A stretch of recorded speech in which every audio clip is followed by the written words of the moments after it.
What's up, everybody? This week I'm joined by Sarah as we talk about a movie so bad it is absolutely excellent. 1993's Army of Darkness. That and a whole lot more is to come on this week's episode of the 90s podcast. Welcome to the show.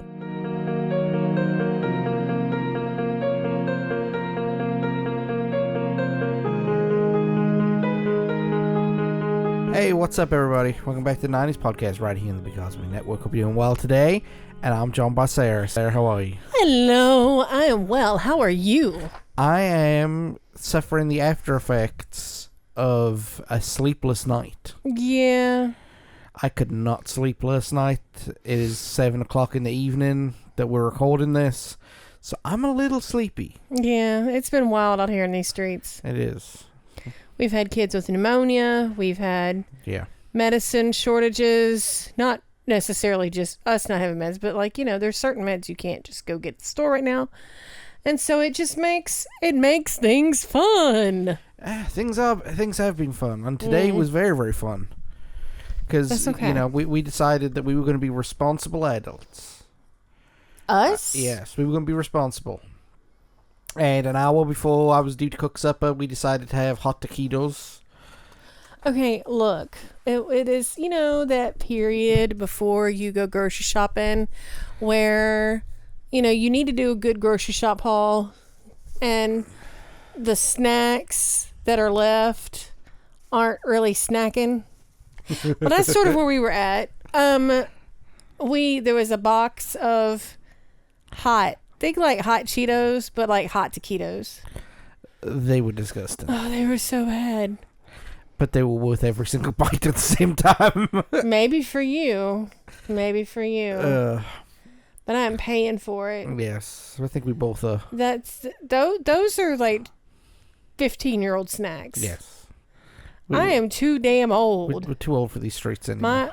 Okay, if you're old enough to know the words gut biome and what that means, you are too damn old for flaming hot anything. You hear me? Okay. Well, flaming hot is a new flavor for me because, I'm British. We don't do flaming hot stuff. Mm-mm. We don't season anything. And it's like apparently artificial hot too. Like, I can take pepper hot. Yeah. But this was just Cheeto dust hot. Chemical hot. Chemical X. But we're not here to talk about the machinations of our cuisine on the night we record this. We're here to talk about something even grosser. We're talking about the film equivalent of these taquitos. I could see taquitos being a part of the Army of Darkness. Yes. Happy Halloween, everybody. Yes. Welcome to our Halloween special. Ooh. As you can tell from the music that played at the beginning of the episode, too. Yeah. See, I'm going all out this year. And even though Halloween is not for a couple of days, I figured I'd drop it before Halloween as opposed to dropping it after Halloween. That's very sweet of you. Yes. Yes. But, okay. You are a big fan of the Evil Dead series. Yes. I'm just a big fan of Bruce Campbell. Bruce Campbell's the man. I know. The man, the myth, the legend, the chin. It's all there. But were these... Because my first Bruce Campbell experience growing up that I remember was Briscoe County Jr. Okay. And so then I saw I saw Evil Dead when I was younger, but it didn't really clue in like I was younger. You know what I mean? So my first actually memories of it being Bruce Campbell are through Briscoe County Jr. So, but I love him. So when you were like, "You want to do this?" I was like, "Yeah, I do.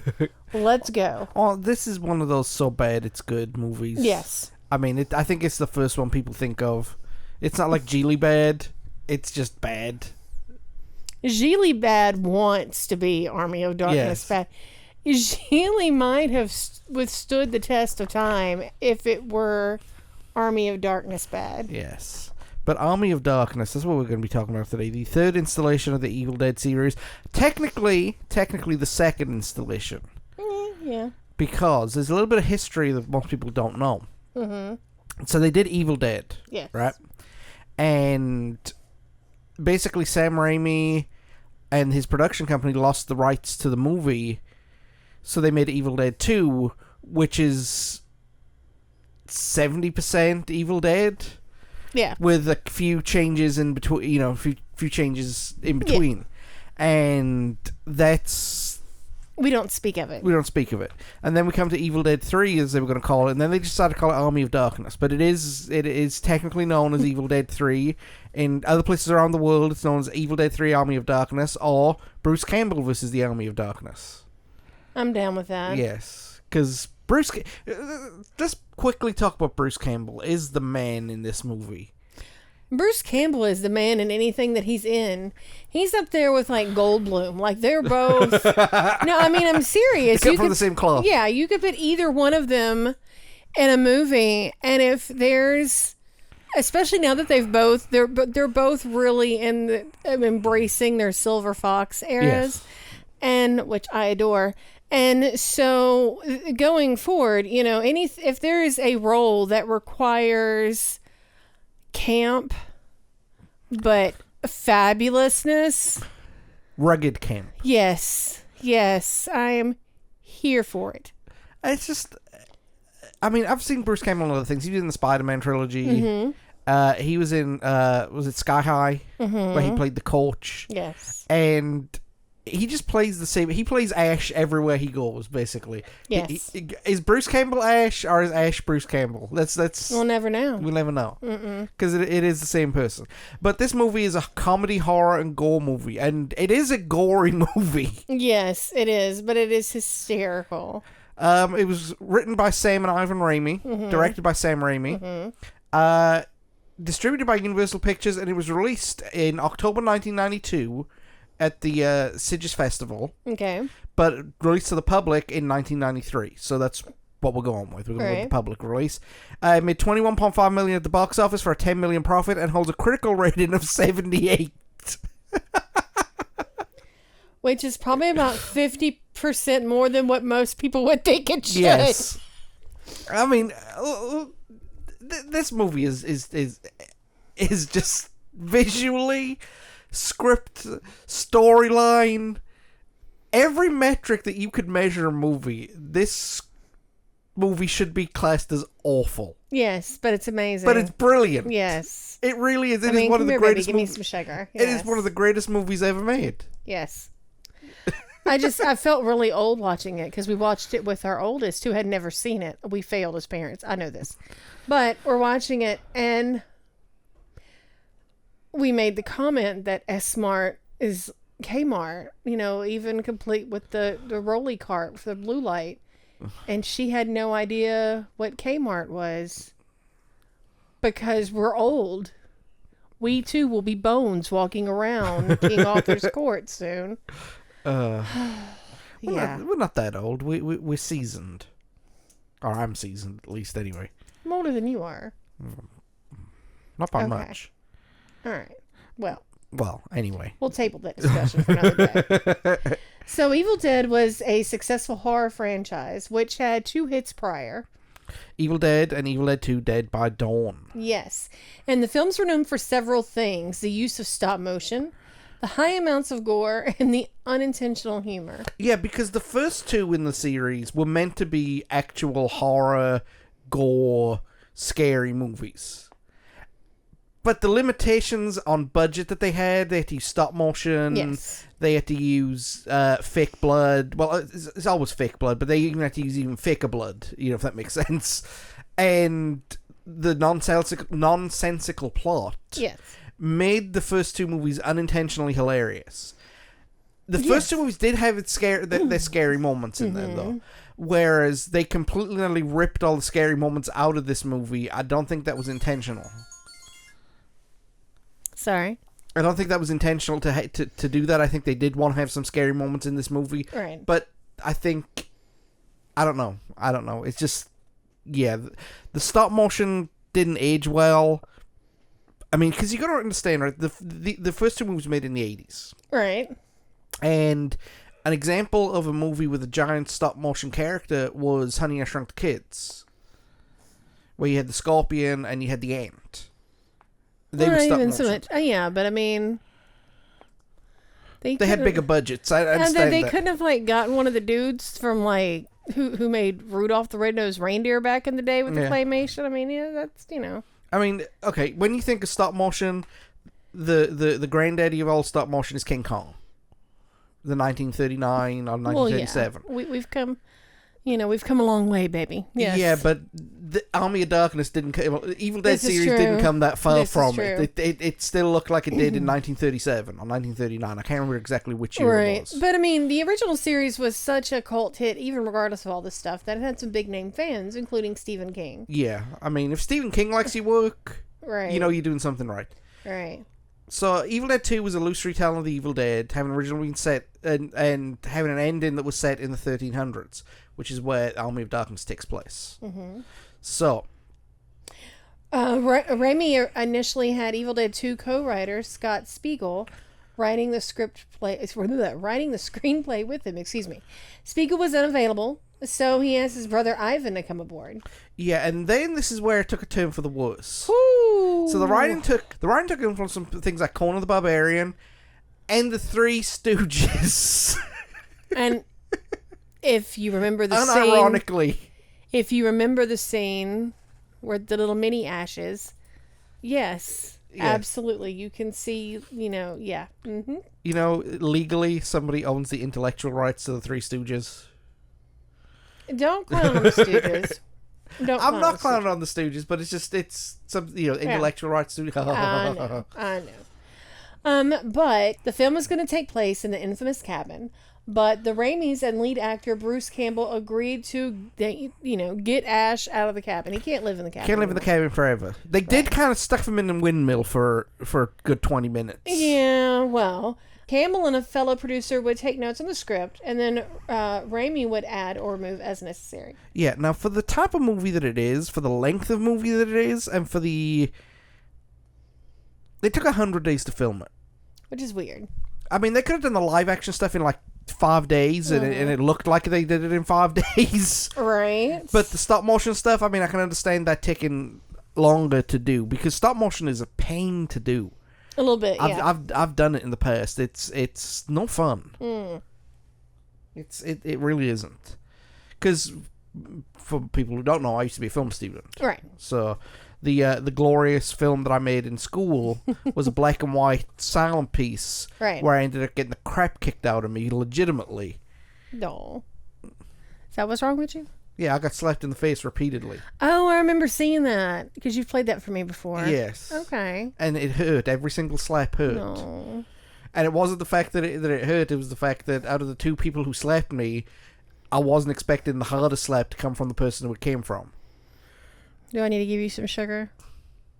Make you feel better? Hail to the king. Yes. Okay. So, speaking of, the main cast involves Bruce Campbell playing Ash Williams and M. Beth Davids. But, you had Marcus Gilbert playing Lord Arthur. You had Ian Abercrombie playing the Wise Man. Richard Grover's Duke Henry the Red. Say his name and he appears. There you go. We believe in Duke Henry. Okay. So, one of the things about this movie, and it with the exception of Ash, nobody was recognizable. It was all... Right. And I guess they couldn't afford... Well, I mean, you had Bridget Fonda for 2 seconds. Yeah, that's true. But that's about it. So we're going to go through the plot. It's a very, very short movie. And when I say it's a short movie, I mean it is literally 72 minutes long. That is short. Yeah, for especially for a movie nowadays. Nowadays, Right. movies are 3.5 hours long, so they're going to get their art pieces up. So coming from Wikipedia, because I know that's the best source to get movie plot points. It's actually the longest plot point I could find, believe it or not. IMDb had 2 paragraphs. Rotten Tomatoes didn't have anything. The only thing I could find that had some substance to it was on Wikipedia. Well, there you go. So picking up where Evil Dead 2 left off, Ash narrates how he and his girlfriend Linda, played by Bridget Fonda, in a very brief cameo. Very, very both brief. supermarket clerks at an S-Mart retail store. Shop smart, shop S-Mart.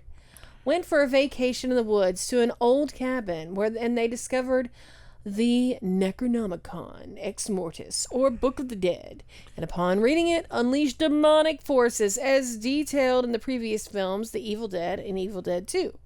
After reading a spell to defeat the demons, Ash is sucked into a time vortex with his Oldsmobile and is transported back to AD 1300, as near as I can figure. Yes. End quote. So, nice way to start off. Yes. You know, I mean, it gives you a recap of it gives you a recap of how this 20th century American ended up in 13th century England. You know? So, there's some differences between the ending of Evil Dead 2 and the beginning of Army of Darkness, however. In this movie, instead of being praised, Ash is first suspected of being one of Duke Henry's men, a Scot at war with the English knights who found Ash. He's enslaved, his gun and chainsaw are confiscated, because he had a shotgun and he has a chainsaw hand. It's not a shotgun, it's a boomstick. Well, we were going to get to that. You've ruined the surprise now. I'm sorry. That was going to be my thing. Well, okay. I'll give you some sugar.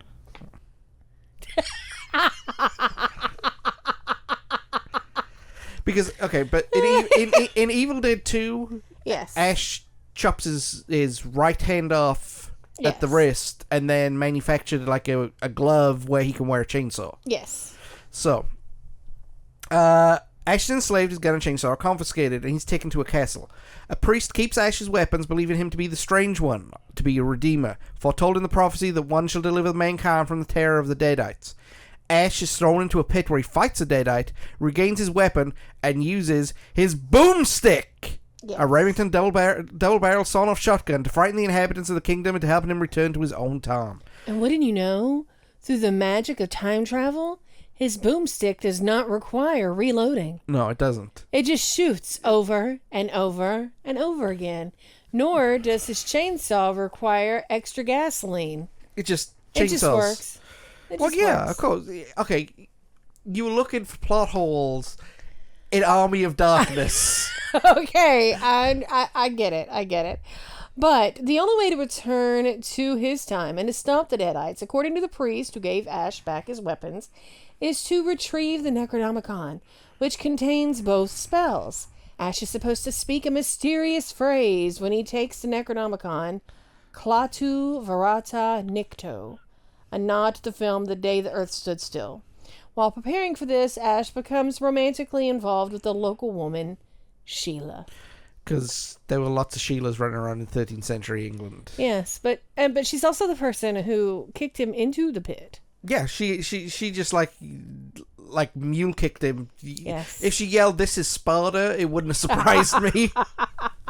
So they had a bit of backstory to work through, which they did in about 45 seconds. Yeah. And then they made out. Because he's Bruce Campbell. And he said, "Give me some sugar." Yeah. And that was it. And that was it. This movie's the king of the one-liners. Yes. I mean, Bruce Campbell just reels them off again and again and again and again. Because he's Bruce Campbell. Well, not just that. I think that his only speaking parts were one-liners. Yeah, I could see that. But Ash journeys for the Necronomicon. Along the way, he passes a haunted forest. Ooh. The Kandarian demon pursues Ash through the woods. Now, the way they did that was they had the camera zoom in real quickly. Yes. And chase him. Yeah, so the camera was the demon. The camera was the demon. The demon's POV, yeah. Yeah, which is a great way to save money. Yeah, it is. Because you don't have to make a demon suit. Yas. So, fleeing Ash ducks into a windmill for safety. That night, he crashes into a mirror when he notices his reflection looking back at him. Mm-hmm. Small reflections of Ash climb out of the shattered mirror and torture him. After knocking him unconscious and tying him down, one of the little Ashes dives down his throat. Ash attempts to kill the little guy by drinking boiling water, but before any effect can be assumed, Evil Ash begins to split off on his right shoulder. Ash panics, runs back out through the woods where Evil Ash completely splits off of him. He shoots Evil Ash in the face and slices him to bits with a chainsaw and buries him. Yeah. Okay. So, we're watching this. Yes. Why is there an eye growing out of his shoulder? What's happening? Why is he splitting in two? Yeah, it's wild. And then she was giggling profusely. This is a 23-year-old. So, When Ash arrives at the book's location, he sees 3 books instead of 1. After a painful experience with the 2 fake books, the first one sucked him into the book and the second one bit him, Ash finds the real one. He attempts to say the magic phrase, but realizes he's forgotten the end of it, the Nikto. Ash tries to trick the book by mumbling the missing word, but that re-releases the demons. He simply grabs the book and rushes back to the castle, while the dead rise from the grave all around. During Ash's panicked ride back, evil Ash rises from his grave and unites the Deadites into the Army of Darkness. Now, what we've said so far constitutes about 2/3 of the film. Yes. I mean, this literally is going by that quick in the film as well, not just us talking about it. But a couple of things. I loved that part where he says, Klaatu, Varada, and then justifies, well, I maybe didn't say every single syllable correctly, but... I mean, you know, the gist was there. Yeah, he kind of got it. He had a concept of the right phrase. The concept of the right phrase. Mm-hmm, yeah. So... So, despite causing the predicament and faced by the medieval humans, yes. Ash initially demands to be returned to his own town. Yes. However, Sheila is captured by a flying deadite, and Ash becomes determined to lead the humans against a skeletal deadite army. Yes. Now, Sheila is kidnapped by evil Ash. Yes. Who makes out with her and turns her evil. With no teeth, with no lips. Yeah. Yeah, that ain't right. Yeah. Mm-mm. It's not. And then these skeletons that keep coming up out of the ground. Oh my word, these skeletons that came up out of the ground. And then there were other skeletons. Imagine being the skeleton that popped up that only got turned into the drums. Yeah. To the musical instruments. I'm like, really, people? Really? Yeah. So Sheila gets kidnapped. Yes. And now I'm putting my notes down. Yes. Because literally, if I say the rest of it, we're at the end of the movie. Yes. So Sheila gets kidnapped. Yes. Ash then rallies the troops. So much rally. He wants to get King Henry's men involved, who are mortal enemies to Duke Henry, or whatever his name is. Yes. Because they were like, where's he coming? Oh, there's Duke Henry. Yeah. And in the middle of the thing, that's all I could think of was a Joe Henry song. Yeah. So they start a battle. Yes. Right? And the concept of the battle is protect the book at all cost. Yes. And how they do that is ingenious, because Ash invents gunpowder in the year 1300. In the year 1300 England. But yeah, I mean, obviously, I think back then the Chinese might have already have had it, but the British sure didn't. No, we were still unseasoning our food back then. Are you still unseasoning your food now? I swear, for a country that spent so much time and money and effort to take people over for spices, y'all don't use them much.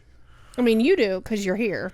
But my brother does too. Give him some Tonys. Well, yeah, because you gave him Tonys. No, y'all curry though. So. Yeah, well, that's because of our Indian friends. I know. But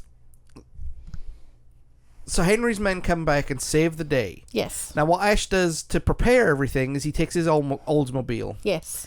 And he has a textbook. Mm-hmm. So he invents gunpowder, and he loads gunpowder up to catapults and arrows. And there's a real funny bit right at the beginning, where Ash is standing on the wall. Draw your bows, and they draw their bows, and then they wait.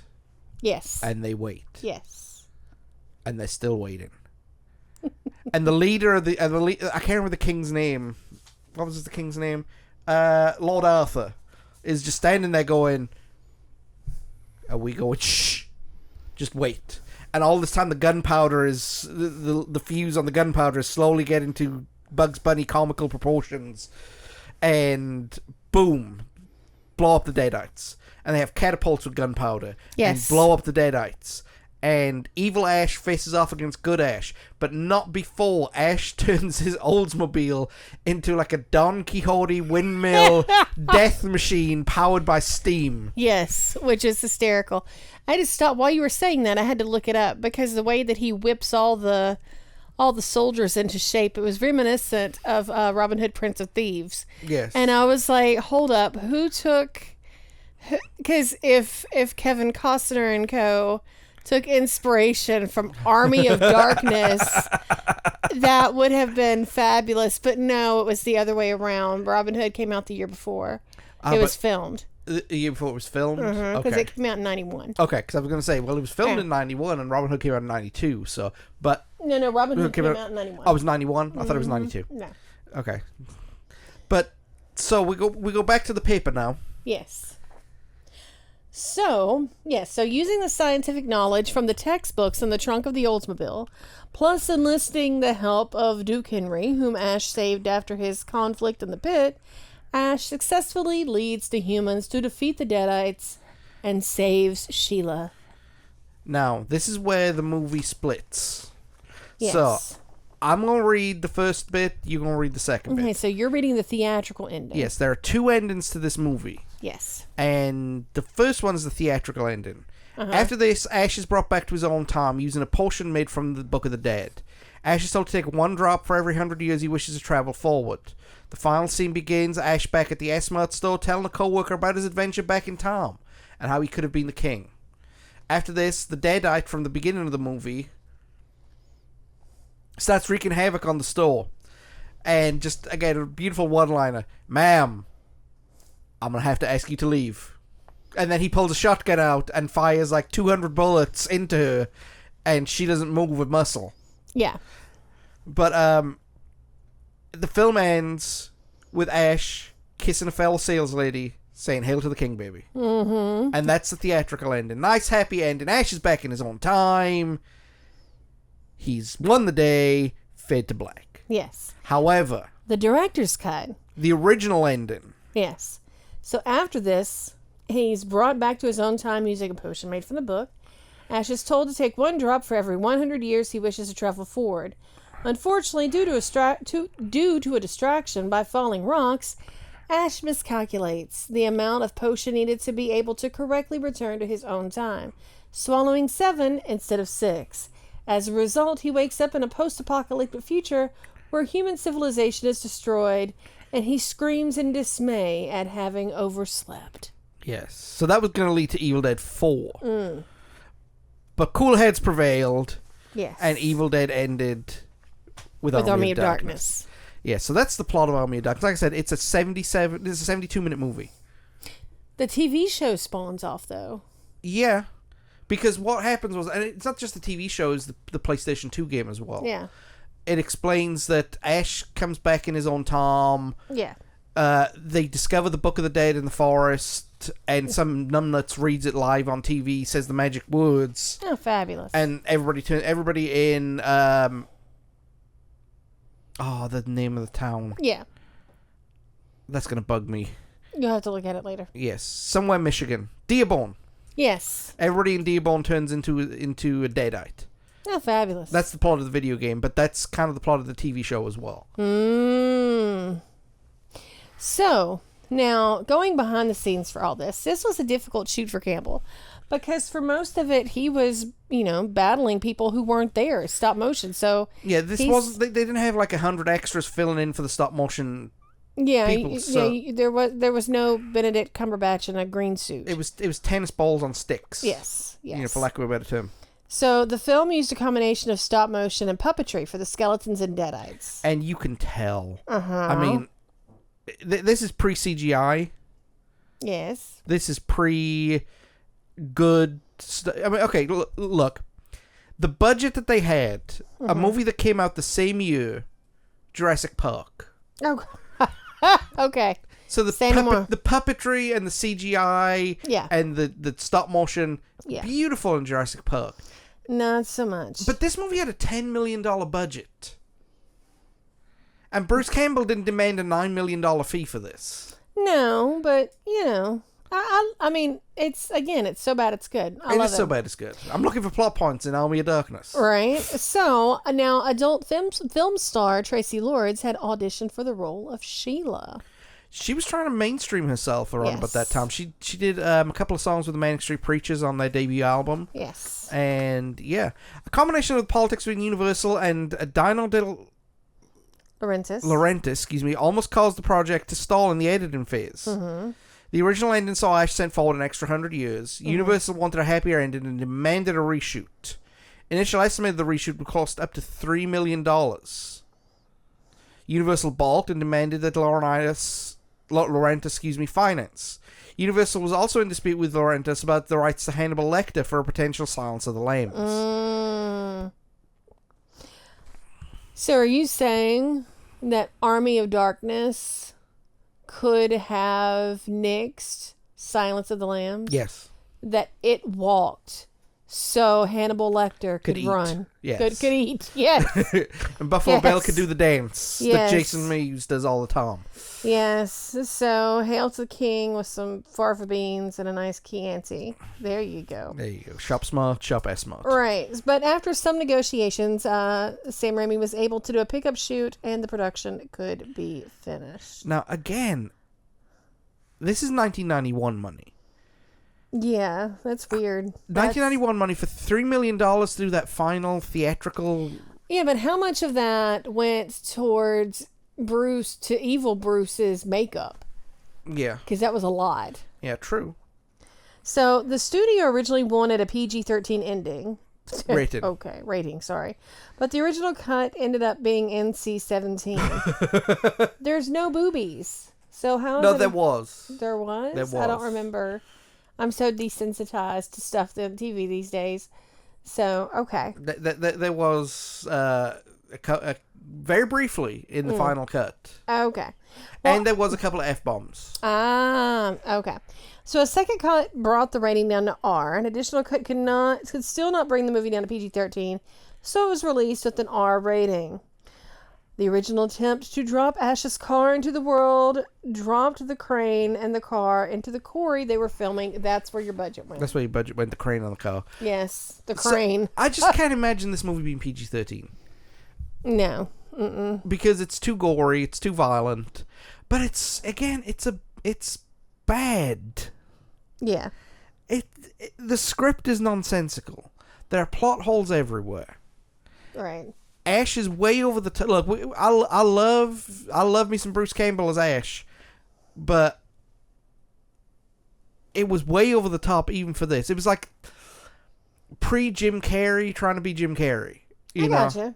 And I love this movie. I really do. It's for me, I'm going to rate this movie as an 11 out of 10 because it's so over the top. It's amazing. Yes. It really, really is. I mean, yes. The one-liners come in thick and fast. I'm not a fan of gore, but it was slapstick gore with red Kool-Aid. Yes. You know? And you know what? I'll give Sam Raimi his due. It's shot very well. Mm-hmm. Because I guess on the technical aspects of everything, they were uber professional. Yes. Because even though the stop motion animation looks horrible, the scale of it. Yes, it was quite a lot. Yes. Yeah, the scale of it is unbelievable. Sarah, what do you think? I would give it. Oh, it's Bruce Campbell. It's 20 out of 10. 20 out of 10. It is 20 out of 10. I was looking up. Do you know if Danny Elfman did the sounds for all the movies or just this one? Do you know? I'm not sure. To get Danny Elfman, that's where your budget went. Well, not necessarily in 1992. I mean, he was still, but he didn't do. He didn't. 1992 Elfman didn't command 2024 Elfman's budget. True. But no, he's married to Bridget Fonda, and so I was trying That's how you got her in the movie. Well, no, they didn't marry until 2003. I'm trying to see if they met there, or because that'd be weird. That would be like the weirdest thing about this whole movie. Okay, look, right. I mean, because I love me a good 6 degrees separation, so I was just trying to see. Okay, but back to the movie. It was awesome. It's Bruce Campbell. It's Sam Raimi. There's evil Ash. There's lots of little mini Gulliver Travels Ashes. There's Duke Henry, clap clap. There's the haircut. Oh God, the haircuts. Bowl cuts with mullets. Yes, they were a thing. Hopefully that was a wig, because no, it wasn't a wig. That was his real hair. That's probably where that budget went too. Convincing the guy to cut his hair like that. Yes. So. But it's a total guilty pleasure. It is. It is, and if you want to watch it, it's on Prime. Yes. Or you can be like us and actually have it on DVD. Yes. But we can't get to the DVD cabinet that it's in. So we watch it on Prime. So we watch it on Prime. Let me tell you that story real quick, because it is slightly humorous. Mm-hmm. So we people have a ton of DVDs. I was looking through it the other day to find this, and I've realized we have some really, really good movies. Yes. Right? And one of our cabinets opens. The other cabinet is so stuffed full of DVDs and cases that we can't open it. Oh, dear. So we've got a DVD case full of movies that we can't access. Yay. And Army of Darkness is in the second thing. That's why we watch it on Prime. Well, that's okay. Yeah. But, I mean, the movie has gained a total cult following because it's brilliant. Yes. And it's awful at the same time. It really, really is. In 2015, a series produced by Starz called Ash vs. Evil Dead, starring Bruce Campbell. Yes. The movie spun off several comic books, a video game released on the PS2. Comics include crossovers with Freddy, Jason, and Xena, Warrior Princess. Well, yeah, because he was in Xena. Yes, well, the comic is called Army of Darkness, Xena Warrior Princess. Why not? I'm down. Yeah, I'd forgotten that he was in, until you said that, I'd completely forgotten about it. Because I used to watch him in that too, back in the day. God, I love that man. All right. Well, that is going to do it for us, I think. Yeah, that's it. Like I said, this is... Or at least for me. You got some more wrapping up I got some more wrapping up to do, but I mean, this is a short movie, so... And plus, it's Halloween. It's Halloween week. I hope you all have a fabulous holiday. Remember that stoners are not going to let go of their stash to put in your children's stuff. So don't give that too much of a think. And even if they did, that means your kids will be calm on Halloween after eating. John Robert. No, sir. Would you rather them have razor blades? I didn't say evil people wouldn't do that. I'm just saying nobody is putting their edibles in with the gummy worms. Do you know how much that stuff costs? Yeah, not those prices. No. All right, everybody. Have a good one. All right, we're going to hop off here. I've got some more information to give you about upcoming things, and you're going to listen to some spooky music for a few seconds. Ooh. I almost did Molly and Molly then. Anyway, the Christmas episodes are not coming until the end of the year. We're keeping these holidays separate. That's right. Yeah, because what happens, especially in this country, is everybody on September 1st breaks out their Halloween decorations. Yes. And then on November 1st breaks out their Christmas decorations. Yes. But now you can get a tree, right? You can put Halloween decorations on it, or you can have a light up tree and just throw a sheet on top of it and it looks like a big ass ghost. There you go. Okay, and then you decorate the thing, and then you take all of the Christmas decorations off and you put Mardi Gras decorations on it. And then it's a thing. You've got your tree up till February. Mardi Gras decorations. You can tell we're in Louisiana, y'all. Okay. All right, I'll be back here in a minute. Sarah will be back in a couple of weeks. Yes. And I'll give you information on what her episode's going to be when she comes back. And y'all know before I will, probably. Yeah, right. But I'll tell her off camera. But take it easy, everybody. I'll be back in a couple of minutes. Bye.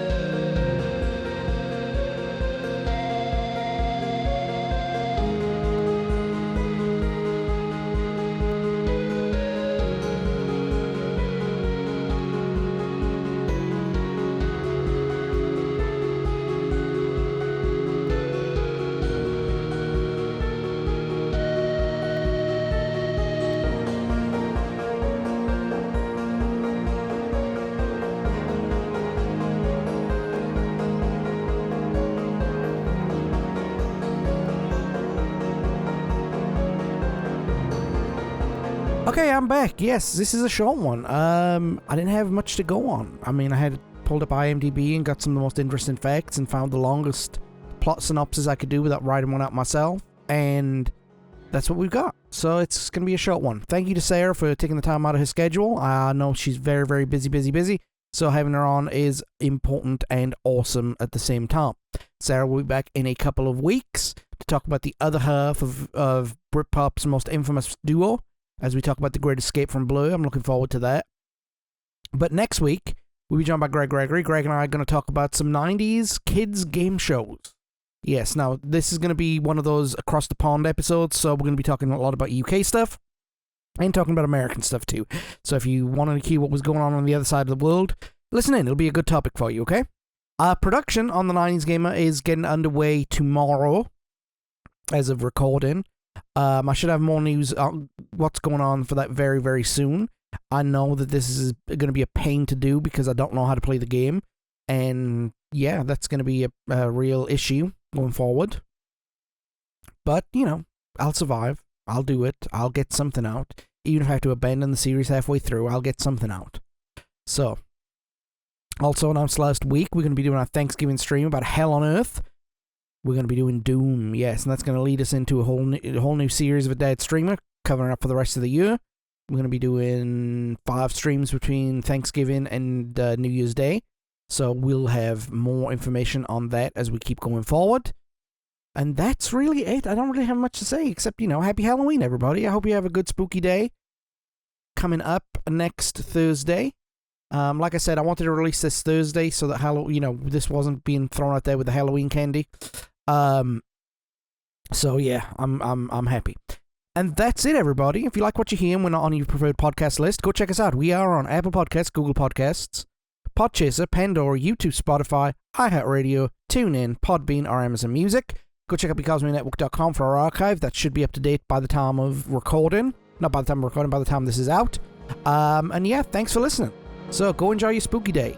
And I will see you next week. Take it easy, everybody. Bye.